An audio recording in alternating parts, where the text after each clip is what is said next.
बाळूमामाच्या नावानं चांद होतो. नमस्कार मित्रांनो, महाराष्ट्राच्या आणि कर्नाटकच्या पावनभूमीत अनेक संत होऊन गेले, पण 20व्या शतकात एक असा चमत्कारी अवलिया संत झाला ज्याने कधीही त्या स्वतःसाठी संपत्ती गोळा केली नाही.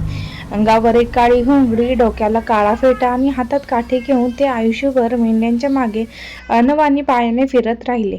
होय, आपण बोलतो आहोत लाखो भक्तांचे श्रद्धास्थान असलेल्या संत सद्गुरू बाळूमामा यांच्याबद्दल. मामांचे पाय ज्या शेतात पडायचे तिथलं दारिद्र्य संपून जायचं. आजच्या व्हिडिओमध्ये आपण बाळूमामांशी अशी सत्य कथा पाहणार आहोत जी तुमच्या मनाला स्पर्श करून जाईल. व्हिडिओ शेवटपर्यंत नक्की बघा. बाळूमामांचा जन्म 3 ऑक्टोबर 1892 रोजी कर्नाटकच्या बेळगाव जिल्ह्यात अक्कोळ गावी एका साध्य नगरात समाजात झाला. त्यांच्या वडिलांचे नाव मायप्पा आणि आईचे नाव सत्यव्वा होते. लहानपणापासूनच बाळू इतर मुलांसारखे नव्हते. ते तासनतास ईश्वराच्या ध्यानात मग्न असायचे.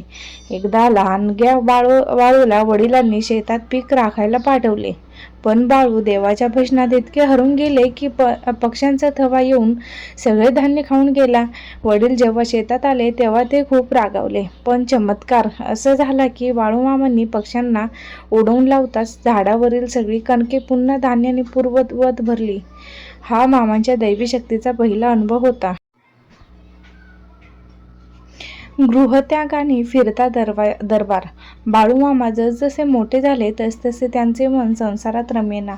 मानवी कल्याणासाठी त्यांनी घरदाराचा त्याग केला आणि मेंढ्या पाळायला सुरुवात केली.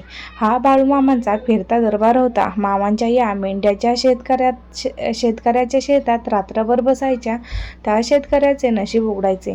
तिथे पुढील वर्ष सोन्यासारखे पीक यायचे आणि त्या घरातील गरिबी कायमची नष्ट व्हायची. म्हणून प्रत्येक गावात मामांच्या मेंढ्या आपल्या शेतात बसाव्यात म्हणून शेतकरी विनवण्या करायचे. बाळूमामाचे जीवन प्रवासात अनेक अशा घटना घडल्या ज्या पाहून लोक थक्क झाले. खारे पाणी गोडे झाले. एकदा दुष्काळी गावात विहिरीचे पाणी प्रचंड खारे होते. जनावरेही ते पाणी पित नव्हती. मामांनी विहिरीकडे पाहिले, आपल्या पायाची धूळ विहिरीत टाकली आणि गावकऱ्यांना पाणी काढायला सांगितले. काय आश्चर्य, ते खारे पाणी साखरेसारखे गोड झाले होते. वाघाशी शरणागती.